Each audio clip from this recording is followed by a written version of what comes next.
ज़्यादा हम आप सबको अपनी तरफ से हार्दिक बधाई दे रहे हैं। आज जब राष्ट्र की सरकार जन विरोधी नीति अपनाते हुए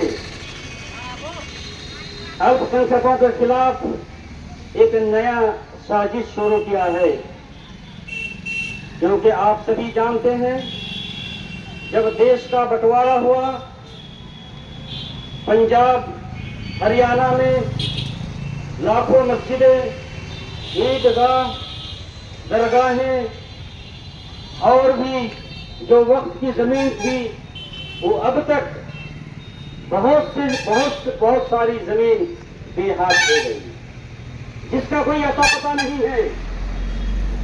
और हमारी सरकारों ने बहुत सारे बिल लाए जिसमें वक्फ संपत्ति को सुरक्षा देने की बात कही गई थी, लेकिन राष्ट्रीय स्तर पर अगर हम देखें तो आज वक्फ की जो प्रॉपर्टी है देश की तीसरे नंबर की प्रॉपर्टी है। रेलवे के बाद हमारे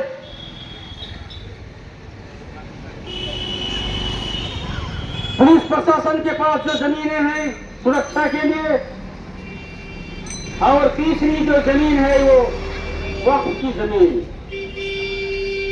9,40,000 एकड़ जमीन को आसानी से अगर हम समझना चाहें तो मुल्क की राजधानी दिल्ली जैसे 3 शहर को बसाया जा सकता है, इतनी बड़ी जमीन।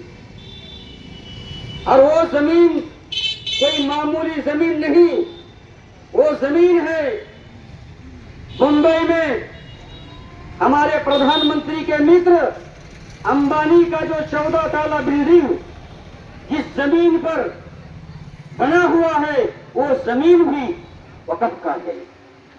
साथ साथ अगर बंगाल में हम देखें तो पश्चिम बंगाल में 14,000 से ज्यादा संपत्ति वो वक्फ का है।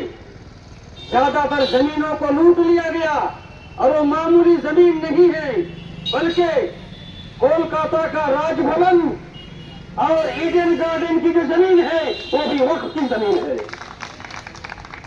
भारतीय मुसलमानों का दुर्भाग्य है, इसने अपने अधिकारों के लिए लड़ना छोड़ दिया। नतीजा ये हुआ कि हर सरकारें यही समझने लगी कि इनके खिलाफ कोई भी बिल लाओ ये कुछ नहीं कर सकता, ऐसा उनको समझ में आ रहा है। लेकिन भारत एक लोकतांत्रिक देश है और इस देश में एसडीपीआई जैसी पार्टी आ गई है। इसलिए केंद्र सरकार जो आज 2024 वक्फ एमेंडमेंट बिल ला रहा है, ये बिल मुस्लिम विरोधी है, ये बिल अल्पसंख्यक विरोधी है, ये बिल कानून विरोधी है, बल्कि ये बिल बड़े लोगों को, बड़े बड़े माफियाओं को ये जमीन देने का बिल है।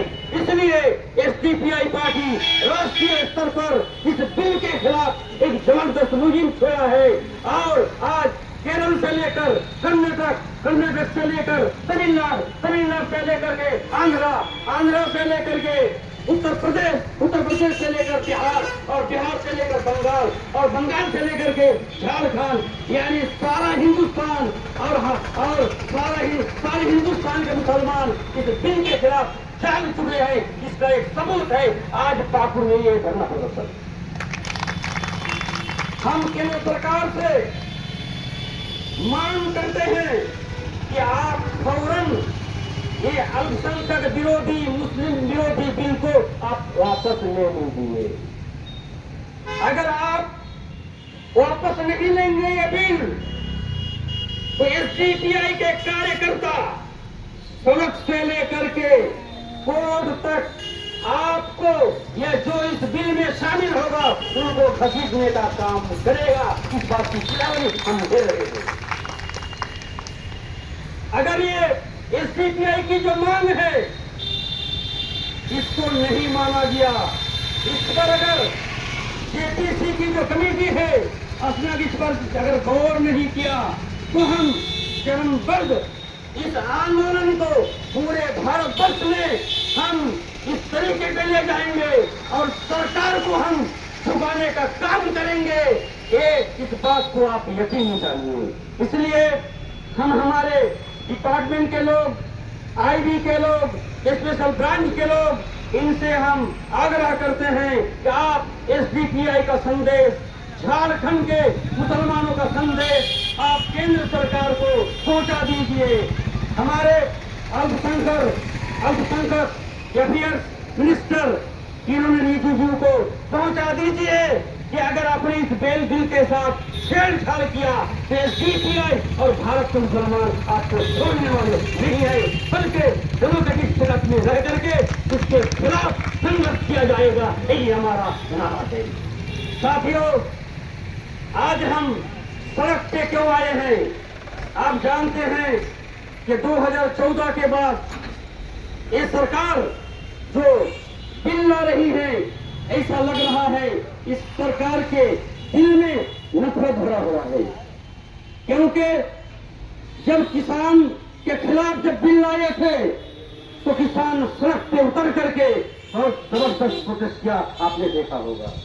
ऐसे ही एनआरसी जब लाए, एनआरसी के खिलाफ पूरे देश भर में चक्का जाम किया गया और एसडीपीआई यानी social democratic party of India ने बहुत जबरदस्त तरीके से उसका विरोध किया। आज अगर ये मुस्लिम मुखालिफ बिल, अल्पसंख्यक विरोधी बिल अगर सामने आया है तो आप केरल से लेकर के